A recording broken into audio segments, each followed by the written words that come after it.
우리는 지난주에 요셉의 꿈 이야기로 함께 은혜를 나눴습니다. 요셉은 하나님이 주신 꿈이 있었기 때문에 13년 동안의 온갖 어려움을 이겨낸 것이 아니었다, 그렇게 말씀을 드렸습니다. 언제 어디서나 하나님과 함께 하심이 고통을 이겨낸 비결이었다, 그렇게 말씀을 드렸습니다. 여러분, 우리가 오늘 읽은 성경 본문을 보면 이제 요셉의 애굽에서의 삶을 우리가 볼 수 있습니다. 여러분, 요셉은 애굽의 총리가 됐던 나이가 30세였다고 성경은 기록하고 있습니다. 그리고 형들을 만나는 것은 요셉이 총리가 되고 9년이 지난 시점이었습니다. 요셉이 집을 떠난 지 22년 만에 형들을 만났던 것입니다. 요셉이 애굽의 왕 바로의 꿈을 해석한 대로 풍년이 7년이 지나가고 흉년이 2년이 지난 때에 형들을 상봉하게 되는 것을 성경은 말씀하고 있습니다. 애굽뿐만 아니라 인근 나라들에도 흉년이 들었던 것 같습니다. 먹을 것이 떨어진 야곱은 지금 자기 아들들에게 애굽에 가서 양식을 구해오라고 이야기하고 있는 것입니다. 그런데 요셉의 동생인 베냐민은 보내지 않고 나머지 10 형들만 지금 애굽으로 양식을 구하러 보내는 것이 오늘 본문의 내용인 것입니다. 여러분, 그 내용은 창세기 42장부터 45장까지 4장에 걸쳐서 요셉이 총리가 되고 그리고 형들을 만나서 회복하는 그런 내용들이 기록되어져 있는 것을 우리가 볼 수 있습니다. 말씀드린 것처럼 요셉이 집을 떠나고 나서 22년의 세월이 흐른 거예요. 적지 않은 세월이 흘렀습니다. 요셉은 어떻게 변화가 됐고, 그리고 그의 형들은 어떻게 변화가 되었는지, 그리고 그의 아버지 야곱은 어떻게 변화가 되었는지 우리 함께 살펴보도록 하겠습니다. 먼저 우리 요셉을 좀 한번 살펴보면 좋겠습니다.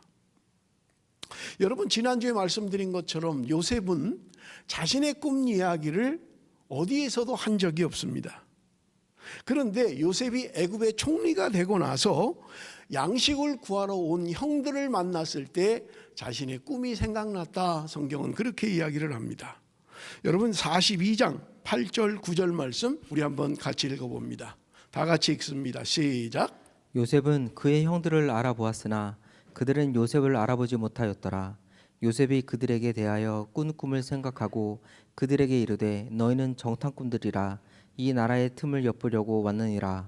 자, 이제 양식이 없어서 그 형들은 애굽으로 양식을 구하러 갑니다. 그런데 그 형들을 대면하는 순간 요셉은 형들을 알아봤다고 이야기합니다. 그런데 형들은 요셉을 알아보지 못했다, 그렇게 이야기해요. 그런데 요셉은 그때 비로소 그가 꾸었던 꿈을 생각했다, 이렇게 성경은 이야기하고 있는 거예요.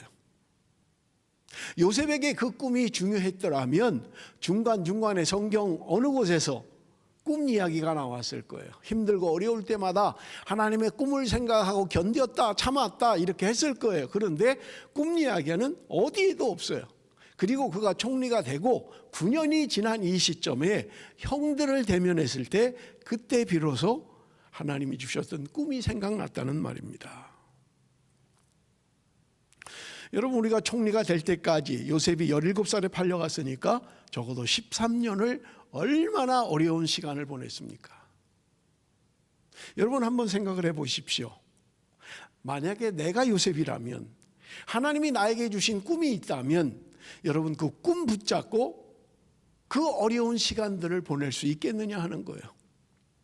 하나님이 꿈을 주시고 뭔가 나아지고 점차 나아지고 그래서 결국은 하나님의 꿈대로 되었다, 이렇게 하는 게 보통 우리의 간증들이잖아요. 그런데 하나님이 꿈을 주셨는데 점점 나빠지는 거예요. 점점 안 좋은 일만 생기는 거예요. 생존의 문제까지 어려움이 있는 거예요. 그런데 무슨 꿈을 붙잡고 살아간다고 이야기할 수 있겠냐는 거예요. 누구든지 하나님이 꿈을 주셔도 현실적인 어려움이 오면 그 꿈을 잊어버리게 되는 거예요. 요셉에게도 마찬가지였던 거예요. 그는 비로소 22년의 세월이 흐르고 나서야 하나님이 주신 꿈이 생각났다. 형들을 만났을 때 그 꿈이 생각났다. 그렇게 이야기하고 있는 것입니다. 저는 지난 한 주간 동안 요셉은 과연 어떻게 형들을 용서할 수 있었을까? 그게 궁금했어요. 어떻게 그 형들의 배신감, 그걸 어떻게 이겨냈을까 하는 것이 제가 지난주에 말씀드린 것처럼 요셉은 하나님이 함께 하심으로 말미암아 이런 것들을 이겨냈다 그렇게 말씀을 드렸어요. 그런데 또 한 가지가 있는데요. 창세기 45장 5절에서 8절에 힌트가 있습니다. 창세기 45장 5절에서 8절 말씀 우리 한번 다 같이 읽어봅니다. 시작. 당신들이 나를 이곳에 팔았다고 해서 근심하지 마소서, 한탄하지 마소서. 하나님이 생명을 구원하시려고 나를 당신들보다 먼저 보내셨나이다. 이 땅에 2년 동안 흉년이 들었으나 아직 5년은 밭갈이도 못하고 추수도 못할지라. 하나님이 큰 구원으로 당신들의 생명을 보존하고 당신들의 후손을 세상에 두시려고 나를 당신들보다 먼저 보내셨나니 그런즉 나를 이리로 보낸 이는 당신들이 아니요 하나님이시라. 하나님이 나를 바로에게 아버지로 삼으시고 그 온 집의 주로 삼으시며 애굽 온 땅의 통치자로 삼으셨나이다. 여러분 여기 오늘 본문에 보면 요셉은 형들을 만나고 나서 그의 인생의 여정을 표현하고 있습니다. 5절 하반절에 보니까 하나님이 생명을 구원하시려고 나를 당신들보다 먼저 보내셨나이다. 그런가 하면 8절 상반절에는 그런즉 나를 이리로 보낸 이는 당신들이 아니요 하나님이시라. 요셉이 자신의 인생을 되돌아보며 인생을 해석하는, 사건을 해석하는 눈이 바뀌어져 있다는 거예요. 하나님이 나를 보내신 것입니다. 하나님이 우리 가정을 구원하기 위하여, 생명을 구원하기 위하여 나를 먼저 보내신 것입니다. 하나님이 하신 일입니다. 당신들이 한 것이 아니라 하나님이 하신 일입니다 라고 이야기하고 있는 것입니다. 요셉은 자신에게 일어난 일들을 잘 이해하지 못했을 거예요. 왜 자신이 형들에게 팔려와야 하는지, 왜 자신이 감옥에 가야만 하는지, 그렇게 오랜 시간 동안 고통을 당해야만 했는지 요셉은 알지 못했을 것입니다. 만일 요셉이 세상적인 방식이나 세상적인 가치관을 가지고 이해를 하려고 했다면 결단코 이해하지 못할 일입니다. 그래서 지난주에 말씀드린 것처럼 우리 인생 가운데 이해할 수 없는, 내가 이해되어지지 않는 어려움을 만날 때 우리는 하나님의 선하심을 생각해야 된다. 하나님의 선하심을 믿어야 된다. 그렇게 말씀을 드렸던 것입니다. 그리고 또 하나 더 나아가서는 하나님의 구원의 역사, 하나님의 구속사의 관점으로 우리의 삶을 볼 필요가 있다는 말이에요. 요셉은 지금 자신의 인생을 돌아보니까 22년 동안 그렇게 고통스러운 세월 가운데 살았지만 그는 자신의 인생을 이야기하기를 지금 하나님이 생명을 구원하려고 나를 보냈다는 거예요. 형들이 한 것이 아니라 하나님이 나를 먼저 여기 보내셨다. 그렇게 이야기하고 있는 것을 볼 수 있습니다.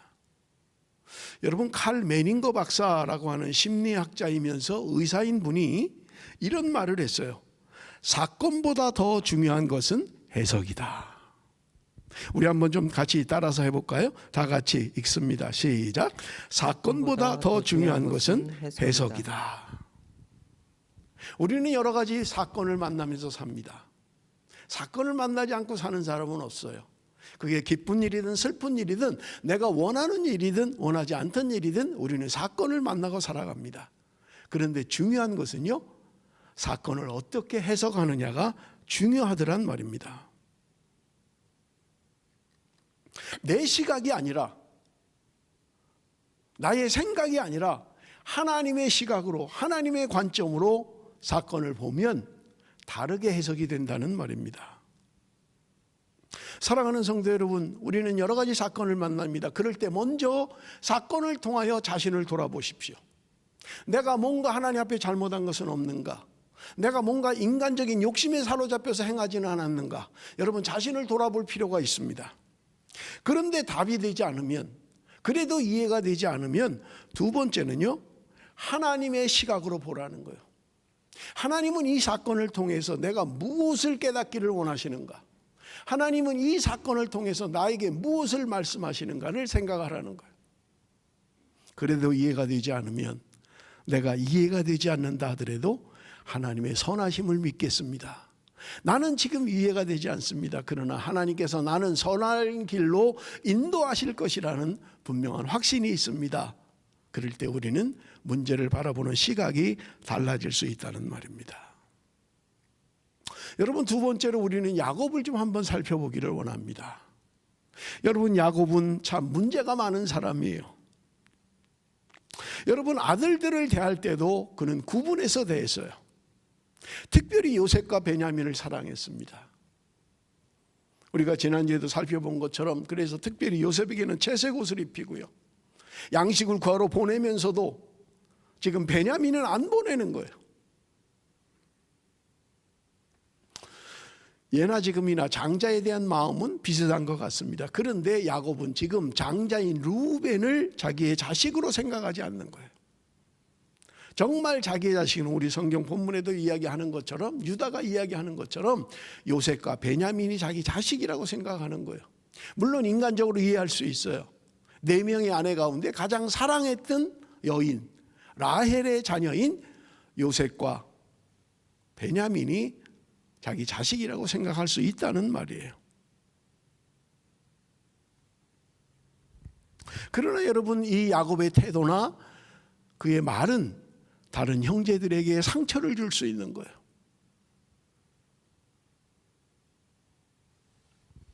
여러분, 사실은 다른 형제들이 요셉을 미워했던 그 원인 제공을 사실은 야곱이 한 거예요. 우리 아버지는 요셉만 좋아해. 우리 아버지는 요셉만 더 사랑해. 그런 것들이 다른 형제들에게는 미움의 이유가 됐다는 말입니다. 여러분, 야곱은 요셉이 죽었다고 생각을 했어요. 그러자 베냐민에게 사랑을 쏟았던 거예요.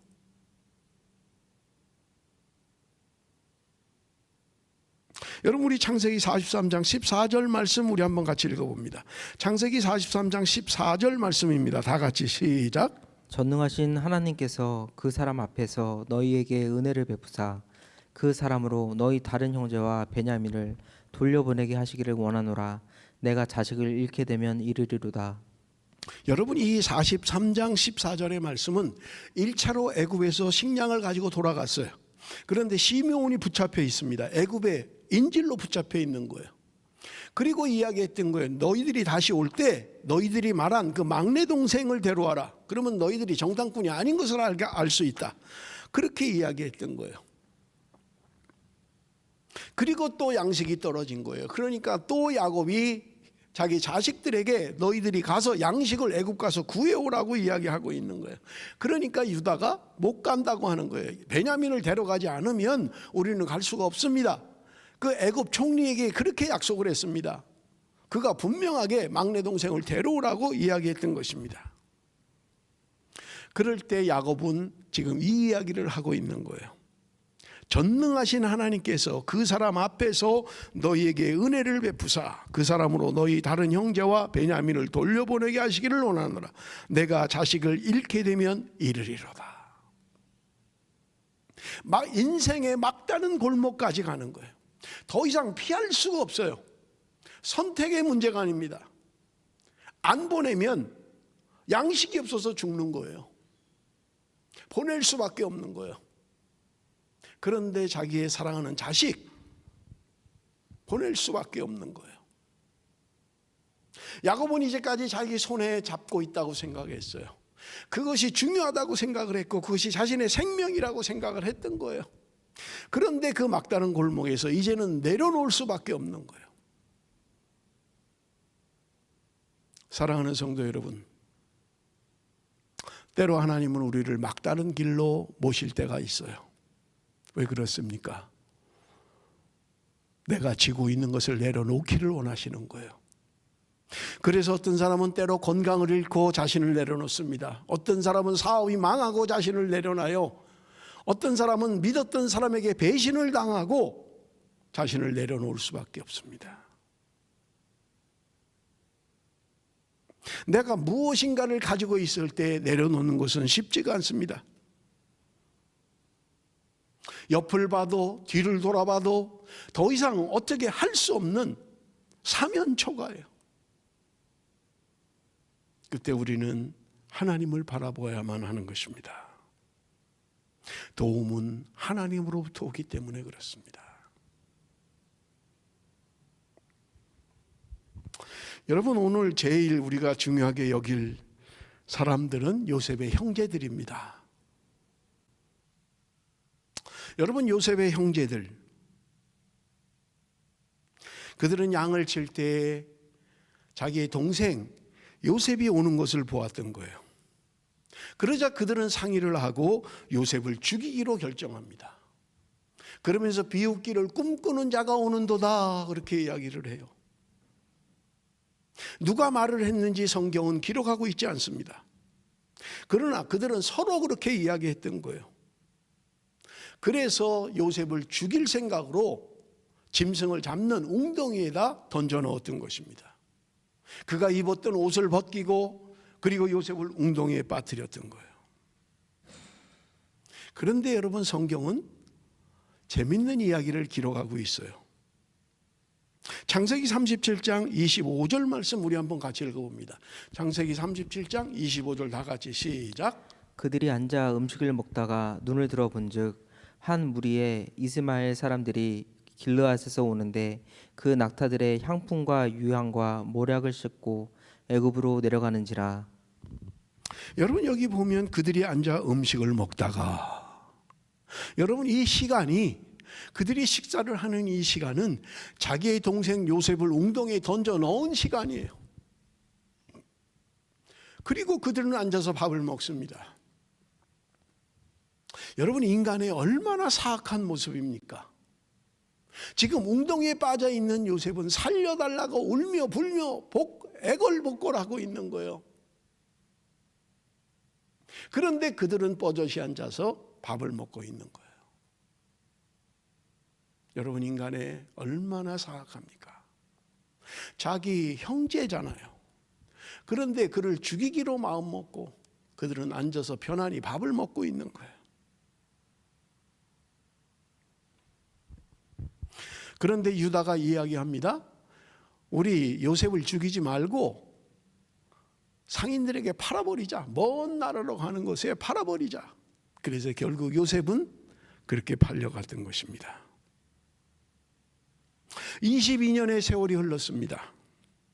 마침 가나안의 흉년이 들어서 먹을 것이 없자 그들은 양식을 구하기 위하여 애굽으로 내려가고 있는 것입니다. 그런데 애굽에 도착했을 때 요셉은 그를 알아봤던 것입니다. 42장 8절, 요셉은 그의 형들을 알아보았으나 그들은 요셉을 알아보지 못하더라. 요셉은 대번에 형들을 알아봤어요. 그런데 그 형들은 요셉을 알지 못했다, 성경은 기록하고 있는 것입니다. 자기 형들인 것을 안 요셉은 형들을 정탐꾼으로 몰아붙입니다. 그리고 3일 동안 감옥에 가둬둡니다. 그리고 나서 3일 후에 형들에게 뭔가를 제안합니다. 당신들이 정말 정탐꾼이 아니라면 한 사람만 여기 감옥에 갇혀 있고 나머지는 당신 고향으로 돌아가서 당신 형제들을 구하고 다시 올 때 당신들이 말한 그 막내 동생 그 사람을 데려오십시오. 그러면 나는 당신들이 정탐꾼이 아니라는 것을 인정하겠습니다. 그렇게 요청했던 거예요. 여러분, 요셉은 이 장면에서 자기 꿈을 생각했다, 그렇게 이야기하고 있는 것입니다. 우리 성경을 한번 볼 텐데 42장 21절 우리 한번 봅니다. 42장 21절 말씀 다 같이 시작. 그들이 서로 말하되 우리가 아우의 일로 말미암아 범죄하였도다. 그가 우리에게 애걸할 때 그 마음의 괴로움을 보고도 듣지 아니하였으므로 이 괴로움이 우리에게 임하도다. 여러분, 말씀드린 것처럼 지금 이들의 고백은 요셉을 판 사건이 있은 이후 22년이 지난 일이에요. 아버지도 속였어요. 채색 옷에 짐승의 피를 묻혀 가지고 가서 아버지에게 보여주면서 야곱을 속였던 것입니다. 아마 짐승에게 물려 죽은 것 같습니다. 그렇게 알았어요. 22년 동안 그의 가정에 그렇게 묻혀버린 거예요. 누구도 거기에 대해서 말을 하면 안 되고 거기에 대해서 누구도 물으면 안 되는 그들만의 비밀이 돼버리고 말았던 것입니다. 그런데 22년이 지나서 한 사건을 통해서 그들은 지금 22년 전의 일을 그들이 끄집어내고 있는 거예요. 우리가 그의 일로 말미암아 범죄하였도다. 그가 우리에게 애걸할 때 그 마음의 괴로움을 보고도 듣지 아니하였으므로 이 괴로움이 우리에게 임했다.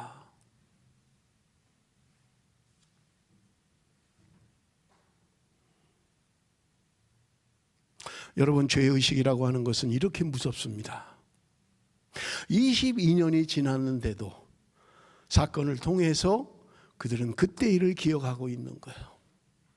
우리 동생에게 우리가 못된 짓을 했기 때문에 그 보응으로, 그 대가로 지금 우리가 이런 일을 만나고 있다. 그들은 그렇게 해석하고 있는 것을 우리가 볼 수 있습니다. 여러분, 죄의식이라고 하는 것은 심리학자들의 표현을 빌리면 집단적인 행동을 할 때 죄의식이 약화된다고 합니다. 예를 들면 한 사람을 놓고 여러 사람이 구타를 하면 각자는 다 괜찮다고 생각하는 거예요. 나 때문에 저 사람이 고통당한다고 생각하지 않는 거예요. 그래서 여러분, 죄수들이, 사형수들이 교수형을 받을 때 줄을 당기면 떨어져서 죽는 거예요. 목이 매달리는 거예요. 그런데 그 줄을 밑에 여러 개를 만들어 놓는다는 거예요. 교도관들이 들어가서 줄을 당기는데 어느 줄에 걸리는지 모르는 거예요. 분명히 그 사람 중에 한 줄이 걸려서 밑으로 떨어지고 그 사람 죽게 돼 있는 거예요. 그런데 이것을 혼자 하지 않고 여러 개의 줄을 묶어 놓는다는 거예요. 그러면 그 사람들은 어떠냐? 아, 내 줄에 걸리지 않았을 거야. 다른 사람 줄에 걸렸을 거야 라고 생각하고 위안을 받는다는 거예요. 집단적으로 구타합니다. 집단적으로 어떤 행동을 합니다. 여러분, 그러면 그 죄의식은 약화된다는 거예요. 나 때문에 그런 건 아니야. 나는 아닐 거야. 여러분, 요셉의 형들, 지금 그들은 한 사건을 만나면서 그들의 인생을 22년 전의 사건으로 해석을 하고 있는 거예요. 그때 우리가 요셉을 그렇게 한 것 때문에 우리가 고통을 당하고 있다. 그들은 그렇게 이야기하고 있는 거예요. 여러분, 요셉은 그 형제들에게 충분히 양식을 줬어요. 그리고 그들의 가져온 돈을 그 자루에다 도로 넣었던 거예요. 돌아가는 길에 자루를 열어보니까 자기네가 냈어야 할 그 돈이 자루에 들어있는 걸 알았던 거예요. 그리고 가나안으로 돌아갑니다. 아버지 집으로 돌아갑니다. 가서 자루를 여니 형들의 돈이 그대로 다 자루마다 들어있는 거예요. 깜짝 놀란 거예요. 지금처럼 무슨 CCTV가 있어서 무슨 조사를 할 수 있고 증명을 할 수 있는 게 아니에요. 지금 자루 속에 돈이 있는 거예요. 그러니 너희들 도둑놈들이야. 니네 양식만 가져가고 돈은 도로 다 가져갔잖아 라고 한다면 그렇게 몰릴 수밖에 없는 거예요. 그런데 지금 야곱이 그 가져온 양식이 다 떨어지니까 또 가라고 하는 거예요. 지금 죽게 생겼으니까요. 그러니까 유다가 아버지 못 갑니다 하는 거예요. 그 애굽 총리에게 그가 이야기한 게 너 막내 동생을 데려와라. 그러면 내가 믿어주겠다라고 했기 때문에 우리끼리는 못 갑니다. 만일에 가야 한다면 베냐민을 데려가야만 합니다.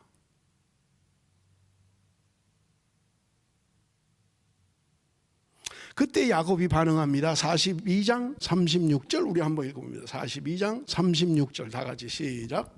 그들의 아버지 야곱이 그들에게 이르되 너희가 나에게 내 자식들을 잃게 하도다. 요셉도 없어졌고 시므온도 없어졌거늘 베냐민을 또 빼앗아 가고자 하니 이는 다 나를 해롭게 함이로다.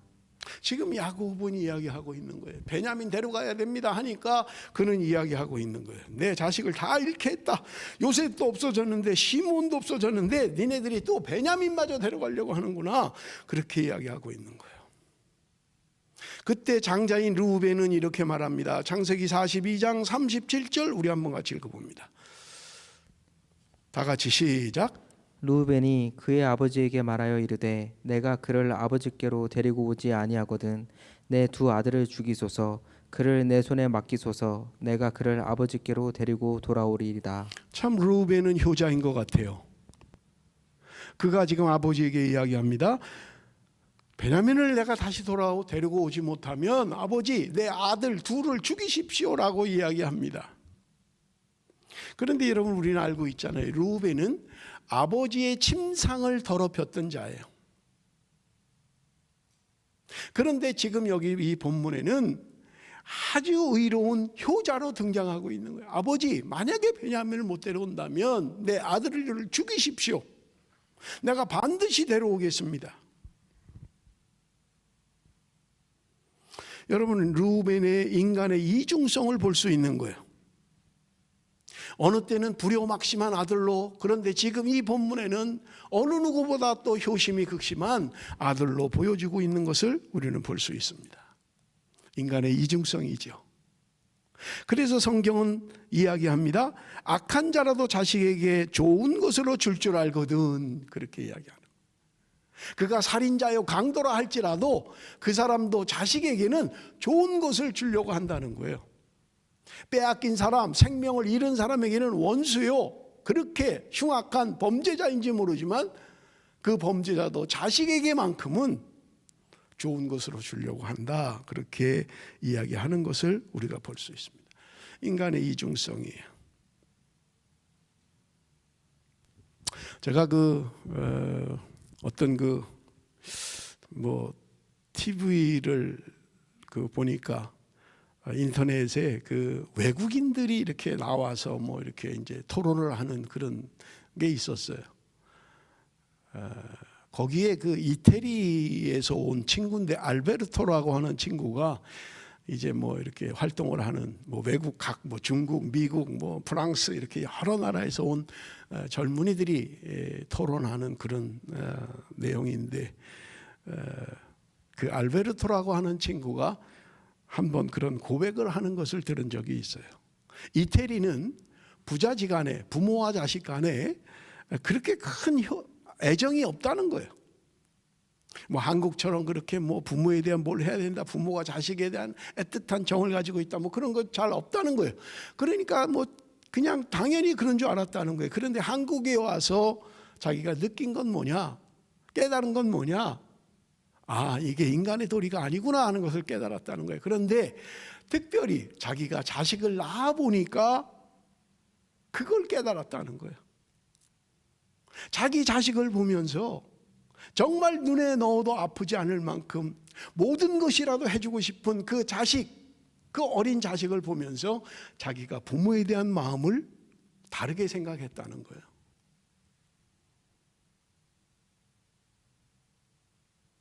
여러분 우리는 인간의 이중성을 가지고 있어요.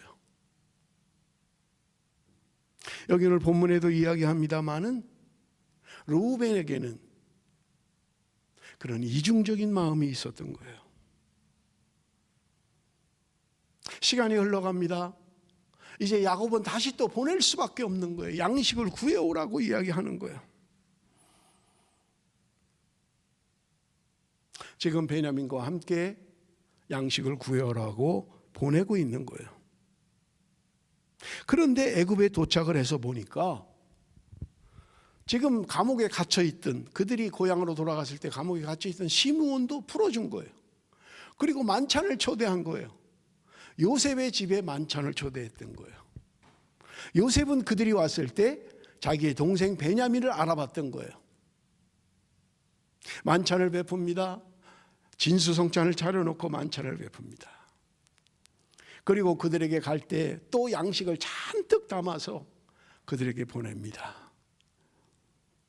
그런데 요셉은 자기 청지기에게 이야기를 하는 거예요. 그게 오늘 본문이에요. 너는 다른 사람 말고 베냐민 그 막내 그 청년의 자루에다가 내가 사용하는 은잔을 거기다 넣어라. 그리고 그들이 떠나고 나면 급히 쫓아가서 그들을 잡아와라.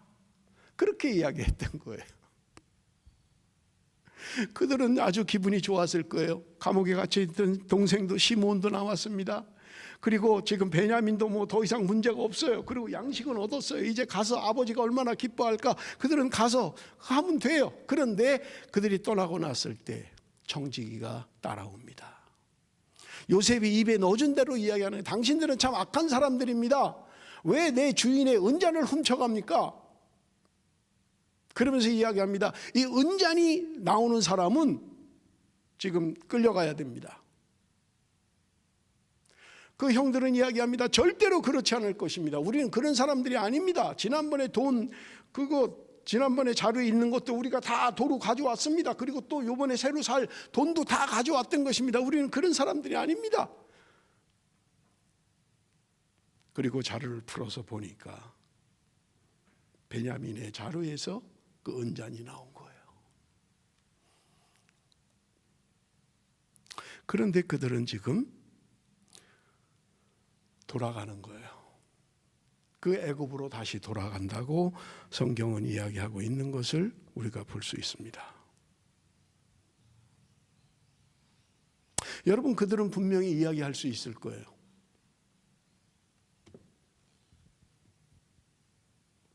지금 요셉에게 돌아간 그 형제들이 18절에서 34절까지 유다의 이야기가 나옵니다. 성경 가운데 한 사람의 이야기로는 가장 긴 이야기예요. 유다는 요셉에게 지금 자초지종을 이야기하는 거예요. 여러분, 이 본문이 우리에게 주는 내용이 무엇입니까? 물론 이런 극적인 사건 이후에 45장은 모든 것이 밝혀지게 됩니다. 요셉이 자신의 신분을 밝힙니다. 그래서 아름다운 만남이 이루어지는 것을 우리는 알 수 있는 것입니다. 그런데 우리는 좀 두 가지 문제를 좀 풀어야만 합니다. 첫째는요, 요셉은 형들을 왜 시험하려고 했을까? 보는 순간부터 형님들, 제가 요셉입니다. 걱정하지 마십시오. 하나님이 나를 여기 먼저 보낸 겁니다. 그러니 이제 걱정할 거 없습니다. 빨리 가서 아버지를 모시고 오십시오. 이랬으면 될 건데 왜 요셉은 그렇게 애타게 형들을 시험하려고 했을까라고 하는 거예요. 요셉은 고백했던 거예요. 하나님이 나를 먼저 보낸 겁니다. 당신들 그것 때문에 다투지 마십시오. 원망하지 마십시오. 당신들이 한 게 아닙니다. 하나님이 하신 일입니다. 그렇게 했던 거예요. 그런데 요셉은 왜 형들을 시험하는 걸까? 뭐 성경이 왜 시험을 했다 그런 말은 없어요. 그런데 요셉의 입장에서는 내가 용서를 했고 그들을 받아들일 마음의 준비가 됐지만 22년의 세월이라고 하는 것이 형들은 어떻게 바뀌었을까 궁금했을 것 같아요. 나를 팔듯이 내 동생 베냐민도 그들이 그렇게 대우하지 않을까? 그게 알고 싶었던 거예요. 형들을 용서한 것은 자신이지만 형들은 정작 어떤 태도를 가지고 살아왔을지 그것이 궁금했을 거라는 말입니다. 그래서 시험해 보고 싶었던 거예요. 그렇다면 형들은 어떻게 변화되었을까요? 여러분, 오늘 읽은 말씀입니다. 44장 16절 우리 한번 같이 읽어봅니다. 44장 16절 다 같이 읽습니다. 시작. 유다가 말하되 우리가 내 주께 무슨 말을 하오리이까? 무슨 설명을 하오리이까? 우리가 어떻게 우리의 정직함을 나타내리이까? 하나님이 종들의 죄악을 찾아내셨으니 우리와 이 잔이 발견된 자가 다 내 주의 노예가 되겠나이다. 여러분, 여기 오늘 본문에 보면 유다가 이야기하는 거예요. 하나님이 종들의 죄악을 찾아내셨으니 지금 자신들이 이렇게 된 거,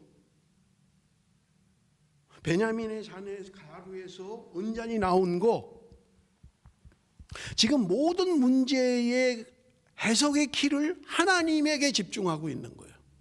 우리는 억울합니다. 우린 그런 적 없습니다. 이게 어떻게 들어왔는지 밝혀냅시다. 이거 우리 아닙니다. 그러지도 않아요. 베냐민에게 추궁하지도 않습니다. 야 이놈아, 너 어떻게 된 거야? 네 자리에서 왜 이게 나와? 그렇게 책망하지도 않아요. 자신들의 잘못을 하나님의 시각으로 보고 있는 거예요. 하나님이 종들의 죄악을 찾아내셨습니다.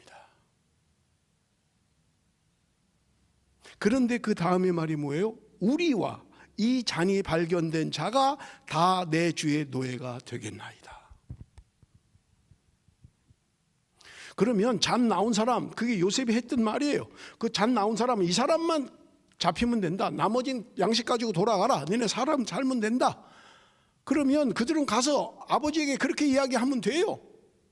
아니 그 술잔이 베냐민에게서 나왔고 그는 잡혀 있고 우리는 양식 가지고 왔어요. 그럼 뭐 다 죽어야 됩니까? 사실이에요. 그렇게 이야기하면 넘어갈 수 있는 일이에요. 얼마든지.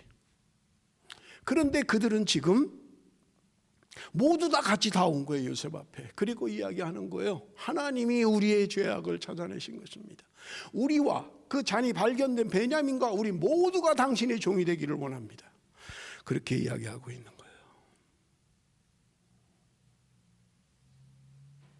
저는 이 본문에서 이 형제들이 아버지에 대한 생각이 많이 바뀌어 있더라는 거예요. 우리 한번 성경을 봅니다. 44장 30절 31절 우리 한번 다 같이 읽습니다. 시작.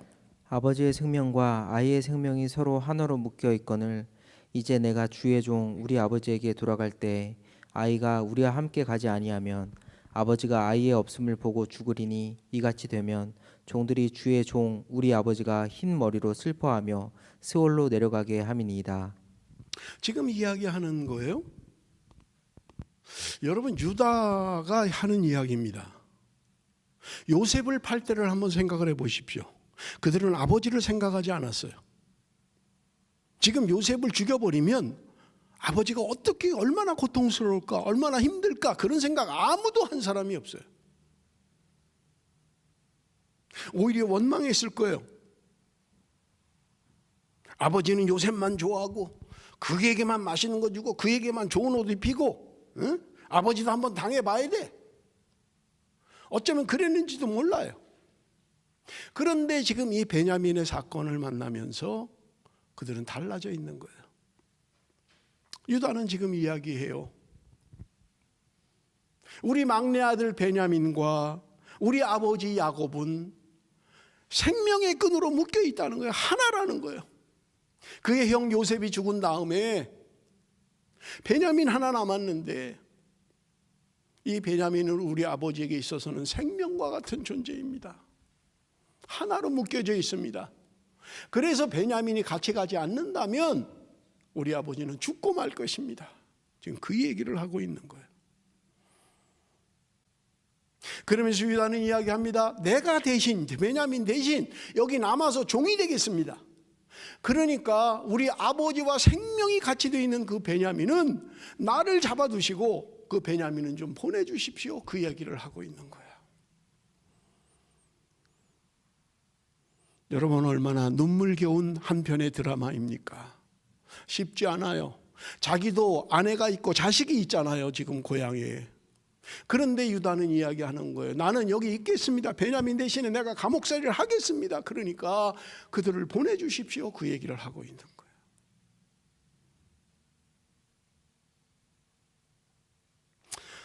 이런 유다의 희생을 어떤 학자는 이야기를 해요. 예수 그리스도의 후손, 예수 그리스도의 조상으로서의 그런 희생 정신이다. 그런 이야기를 해요. 뭐 그런지는 제가 잘 모르겠어요. 그런데 적어도 형제들의 마음이 달라져 있다는 거예요. 요셉을 팔 때와 지금 다르게 해석하고 있다는 거예요. 우리가 그때 잘못했다. 하나님이 우리에게 벌을 주시는 것이다. 그렇다면 우리가 받아야 된다.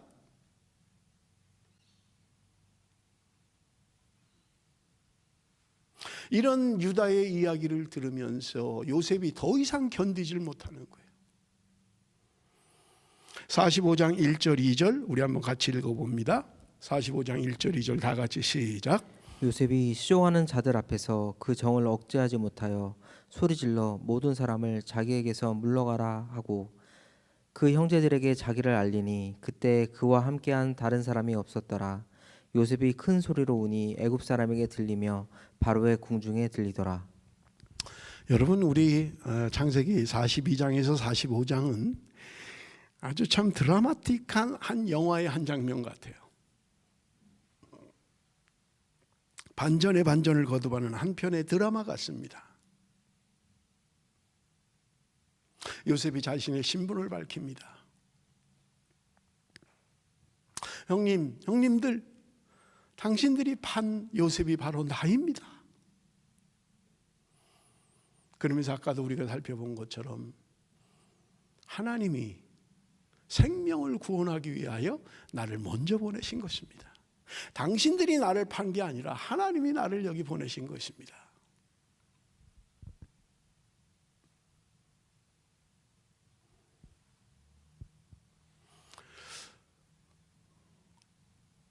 요셉의 마음은 어떤 마음이었을까? 여러분 우리 인간은 상대방을 어떻게 생각하느냐에 따라서 행동이 달라질 수 있어요. 형제를 경쟁자로 생각하면 다른 행동을 하는 거예요. 내가 받을 수 있는 부모의 사랑을 빼앗겼다 생각하면 때로는 적이 되기도 하고요. 미워할 수도 있게 되는 거예요. 그래서 우리가 아이들을 키워보면 좀 작은 아이들이 좀 뭔가 이렇게 더 경쟁적이고 뭔가 더 이렇게 하려고 하는 것을 볼 수 있잖아요. 그런가 하면 큰 아이들은 뭔가 작은 아이가 태어나서 뭔가 뺏겼다고 자꾸 생각하는 거예요. 나만 사랑해 주던 부모님이 이제는 자꾸 작은 내 동생을 생각하니까 내가 부모의 사랑을 빼앗겼다 생각하는 거예요. 제가 가끔 보는 그 프로 가운데 슈퍼맨이 돌아왔다. 이 아이들 그렇게 하는 모습들을 보여주는 그런 거잖아요.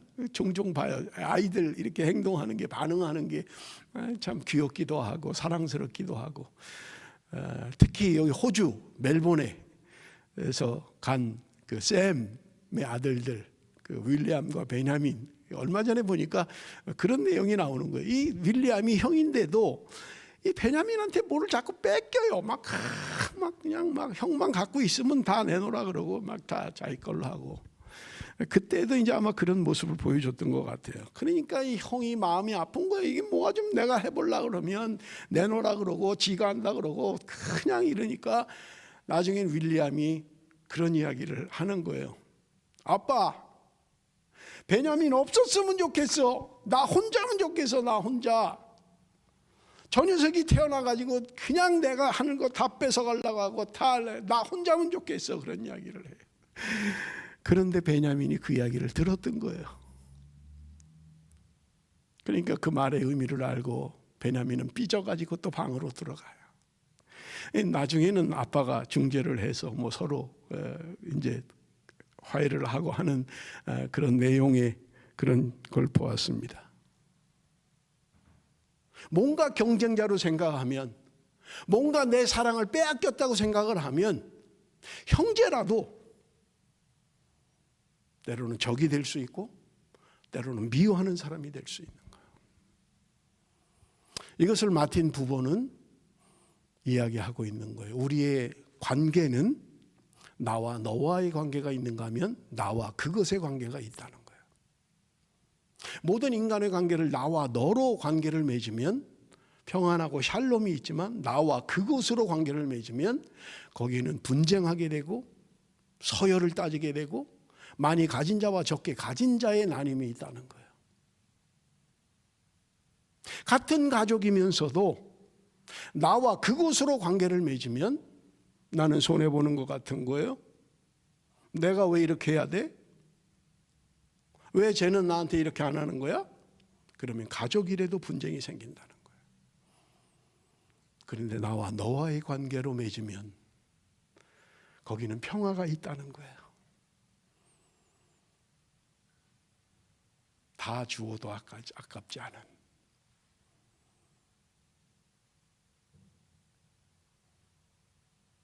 이 사랑의 관계, 나와 너의 사랑의 관계로 우리의 가족 관계를 맺지 않으면 피를 나눈 형제이면서도 싸우는 거예요. 부모의 재산을 가지고 싸우는 거예요. 내가 더 많이 가져야 된다. 네가 더 많이 가져야 된다. 이건 적이 돼버리는 거예요. 내 것을 다 주어도 그건 빼앗기는 것이 아닙니다. 다 주어도 괜찮습니다. 이것은 사랑의 관계입니다. 사랑하는 성도 여러분, 오늘 우리의 가정은 어떻습니까? 우리 형제 사이는 어떻습니까?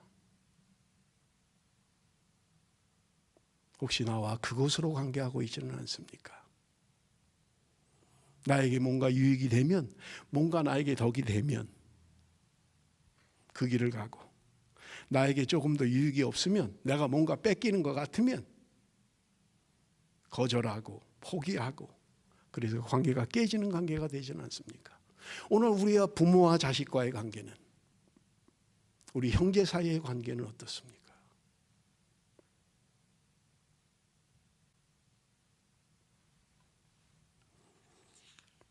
때로는 부모의 마음을 몰라서 아프게 하지는 않습니까?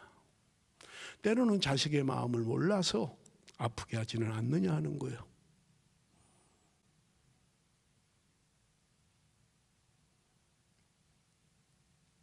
말씀을 맺기를 원합니다. 여러분, 우리는 살면서 때로 여러 가지 시험을 만나게 됩니다. 도저히 이해할 수 없는 사건을 만나기도 합니다. 남들에게 설명할 수조차 없는 어려움을 겪기도 합니다. 오늘 요셉의 신앙을 보면서 나에게 주시는 교훈은 무엇입니까? 요셉과 같이 역전의 신앙을 갖자? 아닙니다. 최선을 다하면 꿈은 이루어진다? 아닙니다. 요셉이 중요한 것이 아닙니다. 요셉을 사용하셔서 하나님의 구원의 역사를 이루어 가시는 하나님이 위대한 것입니다. 요셉이 주인공이 아니라 하나님이 주인공이십니다. 내가 이루었습니다. 내가 이렇게 성공했습니다. 내가 이렇게 역전의 신앙이 됐습니다. 아닙니다. 성경에는, 오늘 우리의 신앙에는 어떤 것도 내가 들어가면 안 됩니다. 하나님이 하셨습니다. 하나님이십니다. 여러분, 우리 인간의 연약함을 르우벤을 통해서 봤잖아요. 우리 인간의 이중성, 우리의 연약함.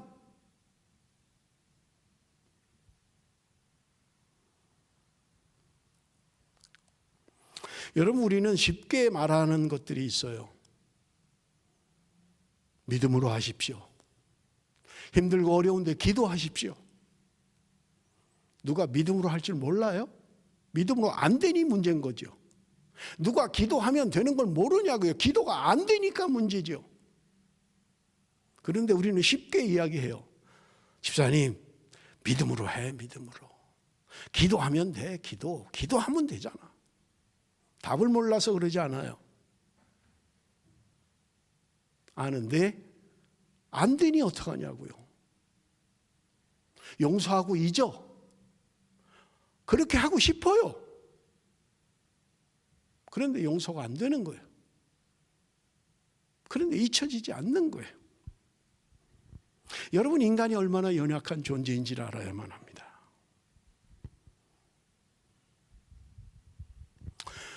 여러분, 저는 이 말씀을 묵상하면서 설교 제목을 저는 용서와 회복이라고 정했어요. 요셉의 형들에 대한 용서, 그리고 가족 안에서의 회복. 여러분, 용서가 가능합니까? 믿음으로 하면 용서가 됩니까? 안 될 때가 더 많잖아요. 기도하면 용서가 됩니까? 위장된 용서가 얼마나 많습니까? 나는 용서했다고 생각했어요.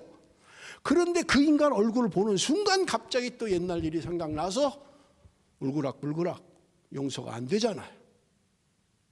안 볼 때는 다 했는 줄 알았어요. 안 만날 때는 다 됐는 줄 알았어요. 그런데 길에서 그를 보는 순간 속에서 또 올라오는 거예요. 용서한 게 아니죠. 위장된 거죠. 여러분, 참된 용서는요, 하나님의 만지심이 있어야만 된다는 거예요.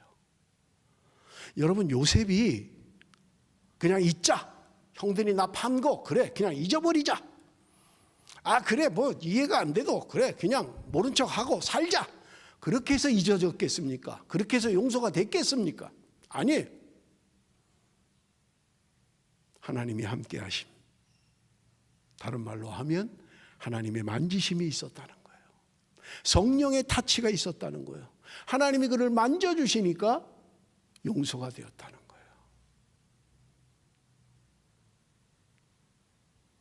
저도 그런 것을 경험을 했습니다. 너무 억울해서 납덩이가 여기 20kg짜리가 붙어 있는 것 같아요. 숨을 쉬면 아파요. 아무것도 없는데 숨을 쉴 수가 없어요. 여기 뭐가 붙어 있는 것 같아요. 저는 제 생각으로 용서되지 않았어요. 용서해야지, 말씀으로 이겨내야지, 기도하면서 극복해야지, 그래서 된 게 아니었어요. 저는 하나님 앞에 그대로 나갔습니다. 하나님, 나는 용서할 수 없는 존재입니다. 용서가 되지 않습니다. 그러니 하나님이 나를 용서하도록 해주십시오. 나는 못합니다. 어느 순간 성령의 만지심이 있으니까 내게 붙어있는 납덩이가 없어져 버렸어요.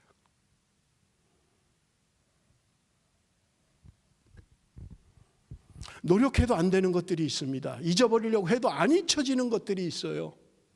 저는 봤어요. 평생을 용서하지 못하고 그렇게 살아오는 사람들도 있더라고요. 그렇게 고매한 인격을 가졌고 그렇게 깨끗한 삶을 살아온 사람인데 친구에게 배신당하고 평생을 죽음의 직전에 가서 고백하는 말이, 눈물을 흘리며 고백하는 말이, 그 친구가 나를 배신했다고, 그래서 내가 평생을 교회를 가지 않고 예수를 믿지 않았다고 고백하는 걸 들었습니다. 사랑하는 성도 여러분, 너무 쉽게 얘기하지 마세요. 우리는 연약한 존재들입니다. 하나님의 만지심이 있을 때 내 안에 용서가 되는 거예요. 내 생각으로 여러분 쉽게 이야기할 문제가 아니에요. 성령께서 나를 만져주실 때 이해되지 않는 것들도 이해가 되는 거예요.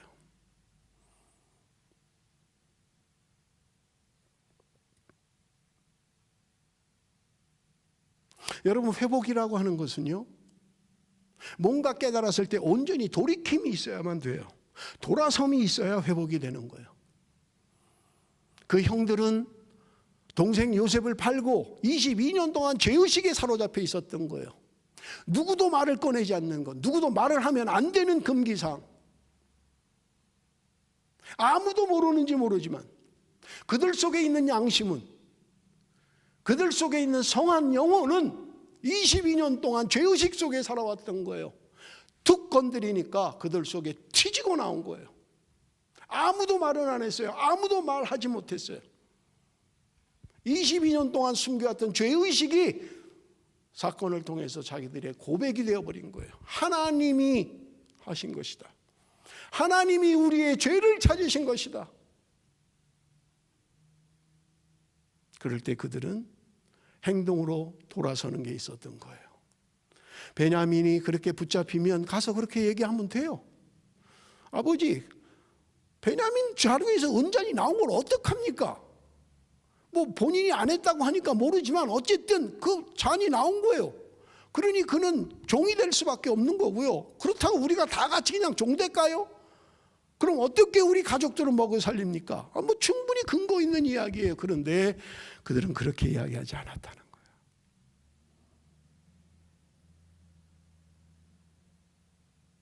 함께 그들은 그들의 잘못을 뉘우치고 돌아섬의 행동이 있었다는 것입니다.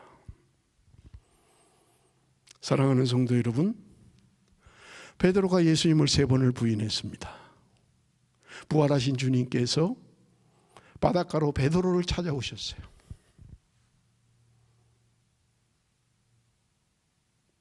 주님은 야단치지 않으셨습니다. 야 이놈아, 네가 그래? 그럴 수가 있니? 그렇게 따지지 않으셨어요.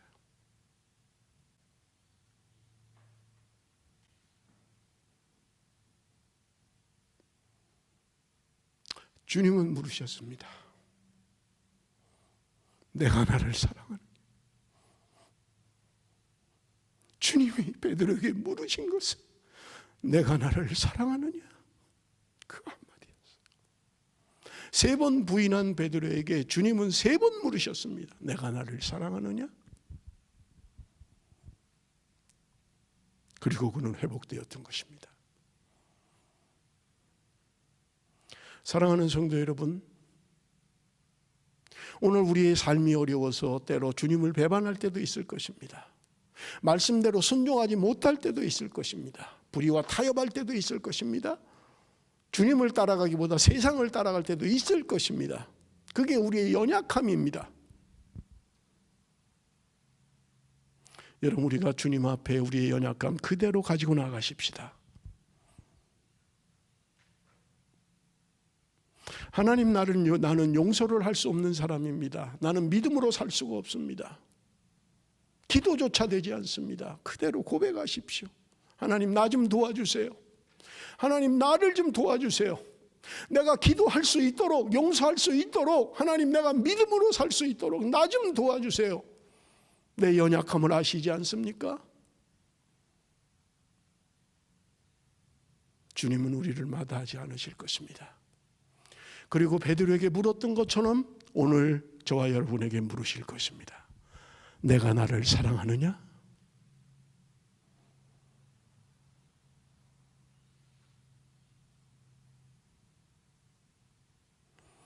예수님을 부인한 베드로는 아닐지 모릅니다. 그러나 주님께서는 오늘 우리를 용서하시고 우리가 회복되기를 원하십니다. 우리의 가족이 회복되기를 원하고 깨어져 버린 우리의 믿음이 회복되기를 원하시는 것입니다.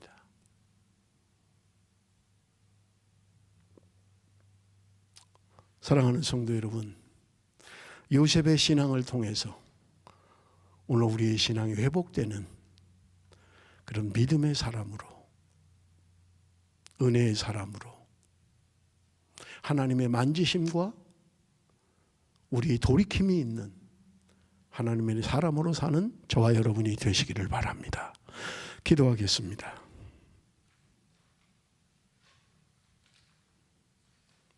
살아계신 아버지 하나님,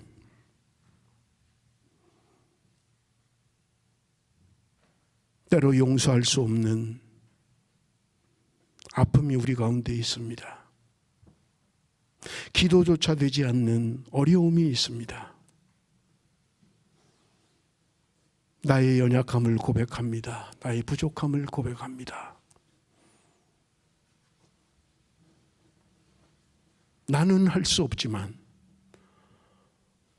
위대하신 하나님은 하실 줄로 믿습니다.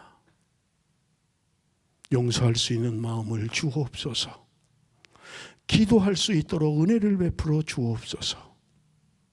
믿음의 자리로 나가 순종할 수 있도록 하나님 은혜를 베풀어 주옵소서. 오늘도 우리가 돌아오기를 원하시고 오늘 우리가 돌이키기를 원하시는 하나님, 온전히 하나님께로 돌아가는 하나님의 사람이 되게 하여 주옵소서. 감사하며 예수님의 이름으로 기도드리옵나이다. 아멘.